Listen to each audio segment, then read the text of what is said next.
Notre Dame played their spring game over the weekend, and shortly afterward, Tyler Buchner, the quarterback who began last season as a starter, got hurt, lost the job to Drew Pine, entered the transfer portal. And it's been an interesting situation because, as we talked about on Monday's show, a lot of schools out there right now probably thinking, you know what, we could use a little bit more at the quarterback department. We talked about a few of them, and one of those schools is Alabama, where we were wondering how the Tide felt after seeing their quarterback struggle in the spring game.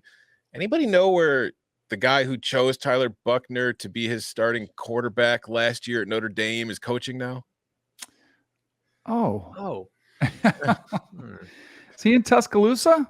I believe so. I believe Tommy Rees is the new offensive coordinator at Alabama. So there has been some kind of dot connecting there. I don't know how legitimate any of that is, but we've talked about it. Alabama might be in the market. Auburn might be in the market. Florida might be in the market. A lot of places might be in the market. But those are three big schools in the SEC that we think are, at least sniffing around. But do we think Tyler Buchner was a 4-star prospect coming out of high school? As I mentioned, he earned the job at Notre Dame before getting hurt.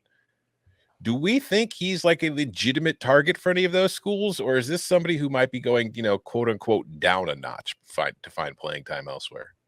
I had a lot of thoughts on this yesterday when it came out. The first one is, if you are playing as Alabama on dynasty mode on NCAA and your quarterbacks don't look any good in the spring game, and you look to the portal and it's Tyler Buchner or Ben Bryant, don't you kind of disconnect and you pull the cord real quick and you hope the game resets and some different guys pop up? So Buchner was a pretty highly rated recruit. He was also a dude in that COVID class. You guys have heard me say this for a long time.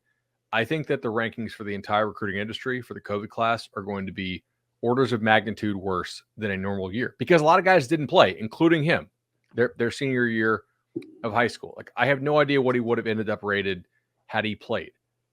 In college so far, the guy has been terrible.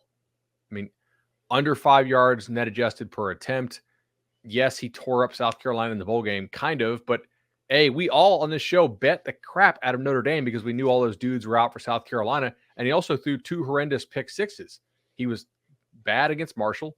He was bad against Ohio State. So if you're an Alabama fan and Tyler Buchner is presented in any way as a solution to your quarterback issue, it's time to panic. I wouldn't lump Florida and Auburn in, though, with Bama. Like, I do think that those schools may be more of an option. And for him, perception-wise, where's the downside to other schools thinking that Alabama might have interest in you? It's always great. Prospects claim fake Alabama offers all the time. I actually have an Alabama offer. Just want to throw that out there. I think there's some rumblings out there too. I mean, we've talked about it with Tyler Van Dyke. Like, why was there interest from Bama? And we didn't see them exactly light it up in their spring game. So maybe there's a little bit concern. And maybe one of them pans out, but competition is always good. That's what I do. That's what I think will be the big tell. Because Tommy Rees has now seen both his quarterbacks in Tuscaloosa. He's seen Buchner. If they take him, I'm a little more worried about Alabama's quarterback situation. If they don't, then I'm like, all right, like, you knew you had the option, most likely, to get Buchner in there. And if you're like, nah, we're good. Like, even though, we have familiarity, like, we're good, then you have to feel a little bit better about it. The other aspect of this, and I'm curious to know what you guys think, and maybe this is a case-by-case basis, but I hate the optics of Buchner putting out a tweet that, it's a love letter to Notre Dame that says, "Dear Notre Dame, I love the time we've spent together. What a great time it's been working with the staff and all my teammates. But I'm going to go into the portal and just see my options, see what they are out there, see if there's any better opportunities. And if not, Coach Freeman has made it clear I'm coming back. Like, I can come back." There's something about that rubs me the wrong way. I think it probably depends on each situation. You also brought in Sam Hartman, right? Like, to take your job. So that probably wasn't the most fair thing that happened. And maybe that's why Marcus Freeman is even letting this happen, because some coaches may have more of a hardline policy of don't come back if you enter the portal.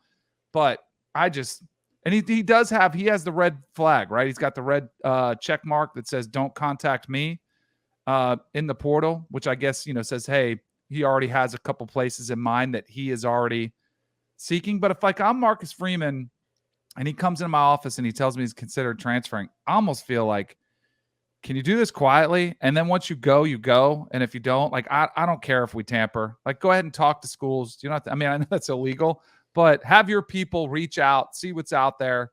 I just don't like the optics of this. I think it could undermine a locker room when you see some guys treated differently that are allowed to come back and some aren't.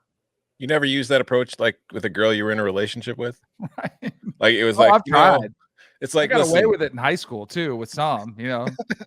I've loved our time together, and it's got absolutely nothing to do with you. It's just I'm in a place right now where I feel like I'm not ready for this. I have to move on. Makes you feel better about yourself, at least. I don't know. I have no idea how they feel about it, but it made me feel good about it. It's the classic. We'll see how things are in the fall, but it's the summer now, right? I mean, that's kind of the play.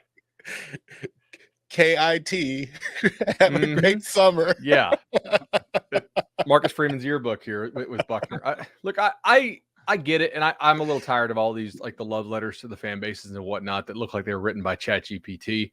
But Kenny Menchie outplayed him as well, and I mean it would not be at all a shock to see Kenny Menchie over Tyler Buchner on the quarterback depth chart this fall for the Irish. He just, hasn't looked good to me. Now, maybe a change of scenery. Like the guy has some physical talent, just doesn't seem to be able to understand where to go with the ball. Right? Yeah, see that was always my kind of when I've seen Buckner. Granted, it's been a very, very limited sample size. We've also discussed at length last year the lack of playmaking options that were on that Notre Dame offense. So and that's one of the more interesting side things about this to me is now that Buckner's in the portal, Drew Pine has already left. If both of them play well in their new stops, it'll kind of give us ammunition for the things we were saying about the Notre Dame offense last year. But anyways, I just think with Buckner, when I have seen him play, he strikes me as far more prospect than quarterback to this point. And maybe it clicks, maybe it takes off and he gets in the right situation, whether it's, Auburn or Florida or somewhere. He gets in the right situation and begins to play well and flourishes. I'm not ruling that out. It's just from what I have seen. I don't know. I don't know if I'd be excited if my team added Tyler Buchner, just to be honest with you. Speaking of, well, not if my team is Alabama and I'm trying to win a national title. But like, if my Florida, team is Auburn, I mean, competition. I don't know that Buckner is that much better than Mertz. Yeah, is he better than Mertz? Because I don't know. At least you got an option. At least you got. I would say, yeah, you try. And I've always felt like you try to collect quarterbacks, and you tell the guy, hey, if you don't win the job, transfer the next year. But at this point, from what we've seen from Auburn and Florida, I would be willing to take them. Say, yeah, I'm not guaranteeing you anything, but you can come and compete in the spring. Or injury happens, you could have an opportunity. It's wide open. Come compete. I think you need that depth. And from what we've seen, they don't have the answer yet. I'm higher on Mertz than I think most are. I'm not as high on the offensive line transfers that the Gators took. So I thought when he was reasonably protected, he was okay. But there's no guarantee he's going to have protection this fall. Buckner can run around a little bit. Yeah, that's useful.